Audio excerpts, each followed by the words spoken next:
ચાહકોની રાહ પૂરી થઈ ગઈ છે। IPL 2025ની મેગા ઓક્શનનો દિવસ આવી ગયો છે।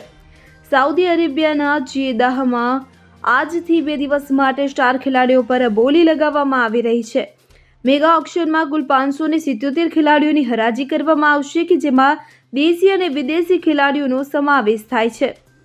હરાજીમાં ખેલાડીઓને ખરીદવા માટે 10 ફ્રેન્ચાઇઝી વચ્ચે સ્પર્ધા થશે। તમામ ટીમો વધુમાં વધુ 25 અને ઓછામાં ઓછા 18 ખેલાડીઓ ખરીદી શકશે કે જે મુજબ 2 દિવસ સુધી ચાલનારી મેગા ઓક્શનમાં 200 જેટલા ખેલાડીઓ વેચાય તેવી શક્યતા છે। તમામ 10 ટીમોએ હરાજી પહેલા કેટલાય ખેલાડીઓને જાળવી રાખ્યા છે, તેથી વધુમાં વધુ 204 ખેલાડીઓ જ ખરીદી શકાય છે। ત્યારે આજના મેગા ઓક્શનમાં શ્રેયસ અય્યર IPL ઇતિહાસનો સૌથી મોંઘો ખેલાડી બન્યો છે। શ્રેયસ અય્યરને પંજાબ કિંગ્સે 26.75 કરોડ રૂપિયાની મોટી કિંમતે પોતાની ટીમમાં સામેલ કર્યો છે। Bureau report CN24 news. હવે જુઓ દેશ દુનિયાની તમામ ખબરો તમારી આંગળીના ટેરવે। ઉઠાવો મોબાઈલ અને Google Play Store પરથી ડાઉનલોડ કરો અમારી CN24 ન્યૂઝ મોબાઈલ એપ।